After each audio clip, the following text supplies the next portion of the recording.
1911 সালের 21শে আগস্ট ফ্রান্সের রাজধানী প্যারিসে অবস্থিত লুভর মিউজিয়াম থেকে 3 জন লোক একটি পেইন্টিং চুরি করে পালিয়ে যায়।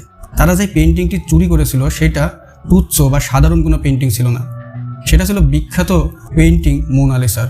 এই পেইন্টিংটির বর্তমান বাজার মূল্য 1 বিলিয়নের কাছাকাছি। কিন্তু কেন এই পেইন্টিংটি চুরি করা হয়েছিল, এই পেইন্টিংটি চুরি করার পেছনের রহস্য কী ছিল, মোনালিসার পেইন্টিংয়ের পেছনে কি রহস্য লুকিয়ে আছে, কেন মোনালিসা পেইন্টিংটি বিশ্বের সবচেয়ে বিখ্যাত পেইন্টিং হয়ে উঠল, আসুন জেনে নেওয়া যাক মোনালিসার রহস্য আজকের এই ভিডিওতে।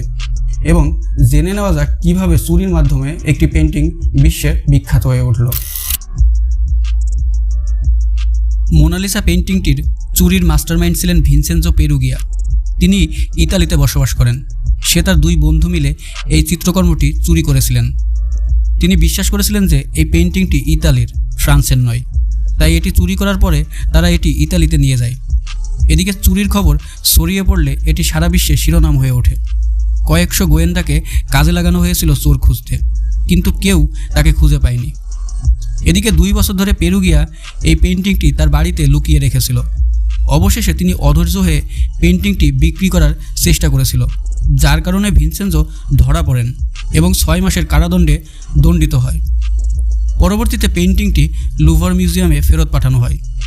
আর এই চুরির পরেই মোনালিসার জনপ্রিয়তা বাড়তে শুরু করে এবং এটি বিশ্বের বিখ্যাত পেইন্টিং হয়ে ওঠে। চুরির আগে মোনালিসা খুব একটা বিখ্যাত ছিল না। মোনালিসা পেইন্টিংটি 1503 সালে আঁকা হয়েছিল ইতালীয় একজন শিল্পী লিওনার্দো দা ভিঞ্চির দ্বারা। লিওনার্দো দা ভিঞ্চি অত্যন্ত আশ্চর্যজনক একজন ব্যক্তি ছিলেন। লিওনার্দো দা ভিঞ্চির অনেক বিষয়ে জ্ঞান ছিল। লিওনার্দো দা ভিঞ্চির ব্যক্তিগত জীবন নিয়ে একটি আলাদা ভিডিও তৈরি করা যেতে পারে। তাই চলুন লিওনার্দো দা ভিঞ্চিকে বাদ দিয়ে মোনালিসার কাছে যাই। মোনালিসা পেইন্টিংয়ের রহস্যগুলির মধ্যে সর্বপ্রথম যে রহস্যটা সামনে আসে সেটা হচ্ছে লিওনার্দো দা ভিঞ্চির এই পেইন্টিংয়ের নারীর পরিচয় কী ছিল। মানুষের সবসময়ই একটা কৌতূহল কাজ করে যে মোনালিসা পেইন্টিংয়ের এই নারীর পরিচয় কী। এইটা নিয়ে মানুষের ভিতরে সবসময় একটি কৌতূহল কাজ করে।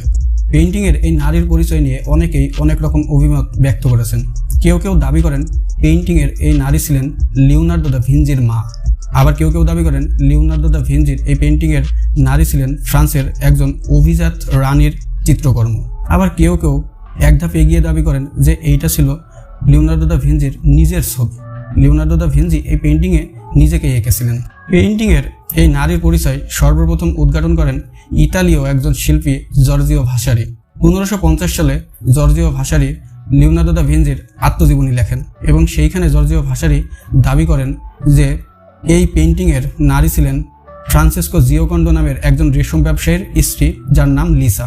ফ্রান্সেসকো জিওকন্ডো যখন মোনালিসার পেইন্টিংটা আঁকতে দিয়েছিলেন তখন মোনালিসার বয়স ছিল 24 বছর।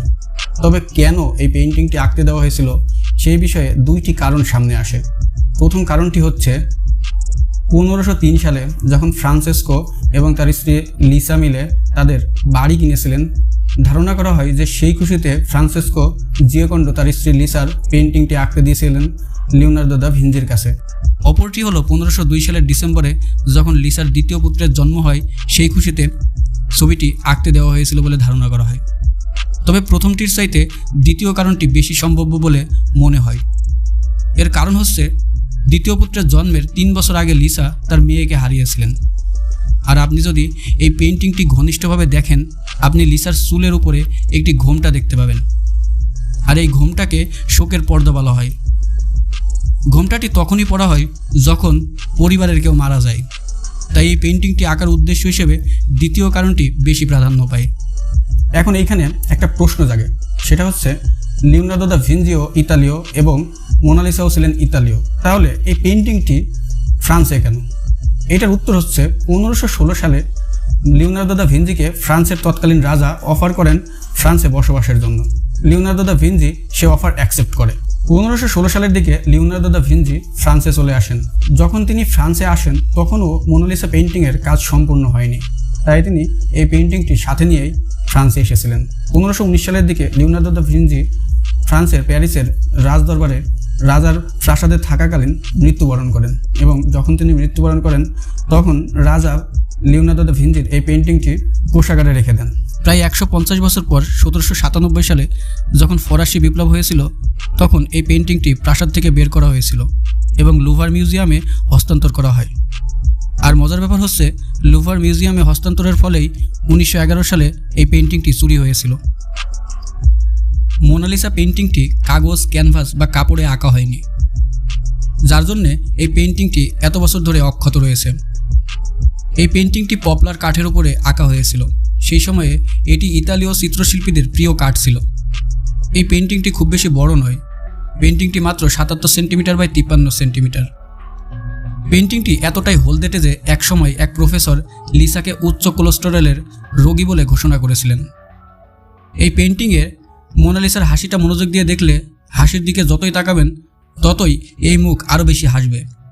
যদি মোনালিসার চোখের দিকে তাকানো হয় তাহলে হঠাৎ দেখা যাবে লিসা আরও বেশি হাসছে।